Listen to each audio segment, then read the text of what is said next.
everybody. This is Dr. Drake 63 here again today. Thanks for joining me today as I'm going to look at what I consider to be the most common mistakes that new firearms owners make, both in the purchasing and the use of their firearms. We're going to talk about 9 things that I noticed first-time firearms owners do most frequently.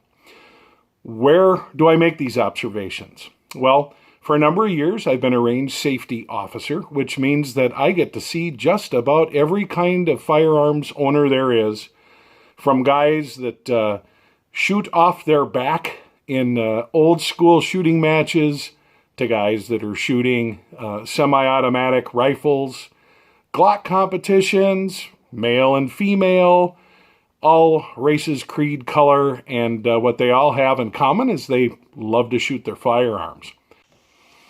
The most common error that I see, especially in being a range safety officer and so forth in the past, is people don't understand basic gun safety laws, or I should say gun safety rules, such as pretend that your firearm or assume that your firearm is always loaded, or always aim your muzzle in a safe direction. Don't aim your gun at anything that you don't intend to destroy. Haven't seen guys sweep the lines with loaded ARs that are locked and loaded. It's become real clear to me that, you're not required to know firearm safety, but when you buy a new firearm, I don't know too many that don't have, is the major part or the main part or an insert in the new firearm case or box that discusses firearm safety. It's really important, guys. I'm getting tired of hearing about these women that have their concealed carry in a purse at Walmart getting shot by their toddler. Just because we can own a firearm doesn't mean that we should be stupid about it. In fact, it's a sacred right, in my opinion, and it needs to be respected and protected all the way. So, number one thing people are doing, new firearms owners, and some that are not so new, is they're not observing the basic rules of firearms safety. The second thing that I notice the most is people that don't understand the basic function of their firearm. They just don't understand how it works. They don't know how to break it down. So if something happens at the range, failure to feed, failure to eject, a squib load, anything at all, these people become helpless and potentially dangerous. It is so important to know how your firearm works for so many reasons. And it's inexcusable in today's day and age to not know how to do it. I'll guarantee you this, and I'm looking for somebody to post something up so that they can prove me wrong.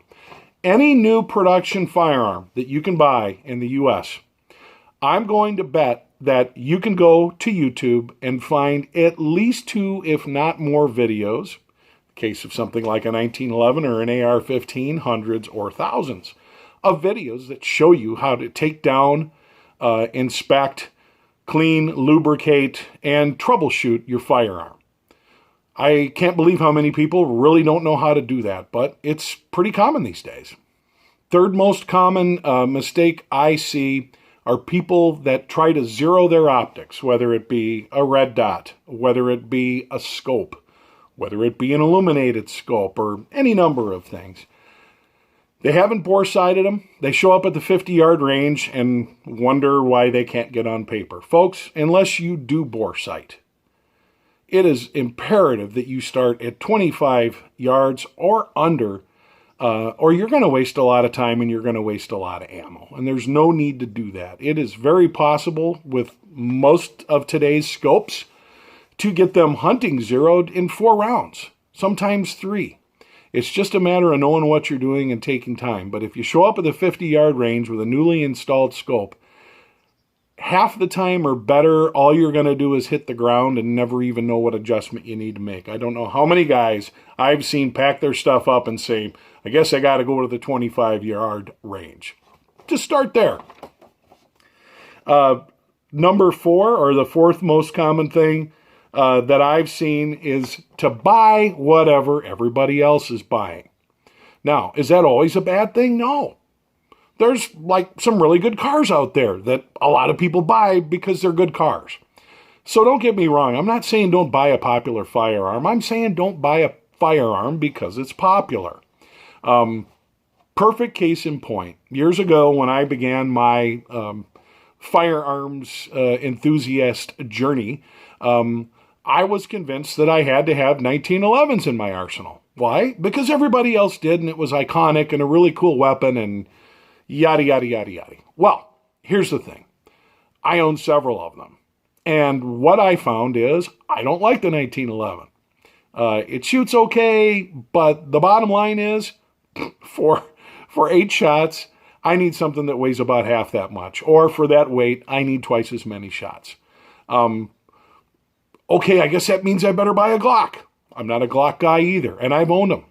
I don't like the way that they look in terms of a sight picture, and I don't like the grips all that much. And I don't care for the triggers. So, what do I have? I have a CZ75B, which is nowhere near as popular as a Glock, or a 1911 is kind of a sidearm, and I'm talking full-size kind of sidearm gun. But I went through Glocks and I went through 1911s to figure out what I like. So there are a lot of ranges that will rent you different types of firearms, and that's what I suggest that you do. If you can, if you have the availability, if you have the time, if you have the money. I'd rather buy a gun that I know what it feels like in my hand than spend $500, $600, $700, $800 or more and find out I don't like it at all. So that's a real common mistake guys will make. They'll go out and buy that 1911. They want it to be their self-defense firearm. They want to carry it concealed. And so they have a very large and heavy firearm that a lot of times they're shoving in the waistband of their pants. It's not ideal for them, and it's probably not an ideal defense situation. But the reason they did it was because it's such a popular notion. Kind of to go along with number 4, number 5 is you go out and you buy a particular firearm and immediately become a fanboy. I've got a marketing degree, which is probably worth the paper it's printed on, not much more. But one thing we did learn in marketing was a term called buyer's purchase dissonance, post-purchase dissonance, which means you buy a car and now you're wondering whether you made the right choice, so you spend a bunch of time trying to reaffirm that. Where do we see this in the firearms world? All over the internet. I'm a guy that reads forums and participates in forums, and I can't believe how many times I've seen some young guy who just got his first Glock telling some old guy who's been shooting every pistol and firearm under the sun for years that he's an idiot because he shoots a 1911 or a SIG or whatever. Guys, if you like what you have, like it. If you want to tell us why it's good, then articulate your position. Tell us what's good about your firearm. If you want to tell somebody else theirs sucks, in other words, if you just want to act like a fanboy, go away. Number 6, people change the parts and the furniture, triggers, you name it, on their handguns or rifles the second they get them, and never once fire them in the state they came from the manufacturer. I think that's a big mistake. There's reasons for different designs. A lot of people will just get it in their mind, hey, if I don't replace this trigger, this gun's not going to shoot well. I'll give you a great case in point. I recently purchased a new NPAP, and Century Arms, who imports them, used to always put Tapco G2 triggers into those rifles. Tapco G2 triggers don't match up very well with the tail of the bolt carrier of the firearm that's coming in from another country. In this case, Zastava is from Serbia. So for years, that was something people would automatically change. Well, I didn't know that Century changed to a trigger called the RAK1, which is a really good trigger, and it matches up well with the MPAP. So when I got it and realized what I had, I was real happy about it. Now, I could have very easily said, man, this just isn't going to work. And the second I got it, swapped out the trigger and possibly put one in that isn't as good as the RAK. So just a case in point, guys. In my opinion, you should always shoot your firearm and try it with different kinds of ammo, those kinds of things, before you immediately decide you're upgrading. And here's my caveat to that. you already know what you're doing. You're an AR-15 builder, and you know you're going to take out the mil-spec trigger and slap in some kind of drop-in that you're in love with. I get that. But most guys that are doing things based on the cool factor only, on looks versus function, which is actually my next item, number 7, I wanted to get a gun because it looked cool. Now keep in mind, just about every one of these mistakes that I'm mentioning, I've either made or seen somebody I know make in the past. So I don't want to give anybody the impression that I was born knowing these things. This comes from a lot of dollars, a lot of rounds, a lot of disappointments at the firing range with new firearms, you name it. So we're talking from a little bit of experience here. What I will tell you about buying a gun for a cool factor is know that's what you're doing. I'll give you a great case in point. I'd love to have an M1 carbine. I think those are some of the coolest looking firearms ever put out. They've got a bad rap. I just talked to a guy at the gun library in Cabela's last weekend who still believes that those bullets just bounced off North Korean and Chinese soldiers wearing winter coats in the Korean War, which is pure bullshit. Look it up. Anyway, the ballistics on that rifle are fine. It looks really cool. You know what? I don't like the way it feels in hand. I've had a number of them in hand and worked the bolt and looked at them. And even though I think they look cool, it's not going to do what I want. And that's where cool factor versus what you need comes in. I mean, let's face it, if we're all just going to get the bare bones necessities of what we need, we'd only have a couple guns. It would probably be, for me, a 12-gauge shotgun and a 30-06 bolt action. At least for me, the most important thing about a firearm is that it feels comfortable in my hands. When I pick that firearm up and try to acquire a sight picture, I'm not feeling uncomfortable. I'm not having a hard time acquiring the sight picture or having my hands ergonomically understand where the controls are. So that's real important to me. I'd love to have an MP40 submachine gun. Again, really super cool factor. But what it really is it's a 9mm submachine gun. It's got its limitations. Obviously, getting one full auto now would cost me a fortune, but my point is it looks cooler than it is. And that's the thing to look at when you're looking at firearms. And let me just say, there's nothing wrong with buying something for cool factor only. Just be honest about what you have and what its good points, what its bad points are. But believe me, once you become a collector, which I am not, but once you become a collector, cool factor becomes much more important. We're moving right along with our list of mistakes that new firearms owners often make. Probably shouldn't be in any particular order because this is a real big one. Not enough practice. And what do I mean when I say not enough practice? Practice. Most guys probably will not shoot enough rounds to become proficient with their firearms. Then you have your heavy users. People like a lot of you guys watching or myself that literally have thousands of rounds of ammo. In my case, not because I'm waiting for the zombie apocalypse. I just want to make sure if the government ever gets stupid that I've got ammo to shoot. I don't have to worry about running out next year. Anyway, people don't get enough practice and they don't get the right kind of practice. Here is the biggest thing that I see, and I see it at the range all the time, especially go the month before hunting season or a couple of weeks before hunting season. It'll blow your mind. A lot of guys are going to come out and shoot off sandbags round after round because they want to turn their hunting rifle into a sub-MOA shooter. Once you have your rifle zeroed, it's ready to go. The problem is if all you've done is shoot from a sitting down position, leaning over your rifle, leaning over a bench, and that's going to get you ready for taking a shot at a live animal from a standing or perhaps awkward position in your tree stand, it's not at all. The saving grace here is, at least in tree stands, the deers are close enough that you don't even have to be a good shot to hit a deer at 50 yards, for example.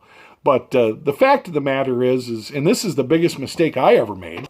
First time I ever shot a deer, all I'd ever done was shoot off of benches and things like that. And here I had to stand up, get out of a truck, and walk down a ridge, and there it was, and I didn't have anything to lean on. And the first thought I had before I shot that poor thing in the ass was, gosh, I don't really practice this way. Ever since, and that was years ago, that's the only way I practice. If my gun is zeroed, my hunting rifle is zeroed, I'm going to be doing all the rest of my practicing from either standing freehand position, leaning on a post, kneeling sometimes, anything to have a repeatable action where which you can hunt. Last mistake I see first-time gun buyers make is they don't have a gun safe. Usually a guy thinks he needs to have multiple guns if he's going to have a gun safe, and the whole point of a gun safe, yeah, it's to keep your gun from getting stolen, but it's also to keep people that shouldn't be touching your firearm from touching it, i.e. kids, your friends' kids when they come over, whatever. I believe anybody who owns a firearm should have a way to secure it, either with a safe, a locked room, something that's going to be secure. And a lot of folks don't think about that. I see it more with handgun owners. They'll a lot of times want to get the biometric safe and keep it next to their bed. That makes a lot of sense. What you don't see is people putting their shotguns and long rifles so much. These need to be secured in a safe. It's the law in many states, and it's just plain smart thinking, in my opinion, no matter where you live. You want to make sure that your firearms are there to be of use to you and no other reason. So, there you have it. Those are 9 things, and I don't think that they're an exhaustive list by any stretch, but 9 things that I've observed first-time fire owners do repetitively. It costs them money, it costs them frustration, and I think a lot of folks walk away from the sport or the hobby, if you will, because it isn't easy for everyone. So to just kind of recap, if you want to purchase a firearm, please do. In this country, you have that right. We need to celebrate that Second Amendment, whether it's for hunting, whether it's for shooting sporting clays or targets, competition, whether it's for self-defense. We need to celebrate our Second Amendment in this country. And obviously, it's been under attack. It's going to continue to be under attack. And I believe as we move forward, it's going to be harder, not easier, to purchase and shoot firearms. We need to make sure that we are the ones that are using common sense. You hear that a lot with the anti-gun groups. They say, we want common sense gun legislation. No, I want common sense gun legislation. And that is, as firearms owners, let's set the bar as high as we can and show the people that aren't firearms owners that we're not going to be the morons whose kids shoot us in Walmart. We're not going to be the folks whose kid finds our gun under the pillow on our nightstand and shoots his friend. This is actually something that happened involving a kid I went to grade school with. We're not going to be those folks. We need to raise the bar, I believe, and work diligently to make sure that we protect these laws. The best way we can do that is to prevent accidents, make smart decisions, be safe, and have fun. I hope this has been helpful to you. Probably a little bit of a rant here and there. I'm perfectly capable of doing that. I do appreciate you watching this video. Hope to see you again in the near future. Thanks for watching.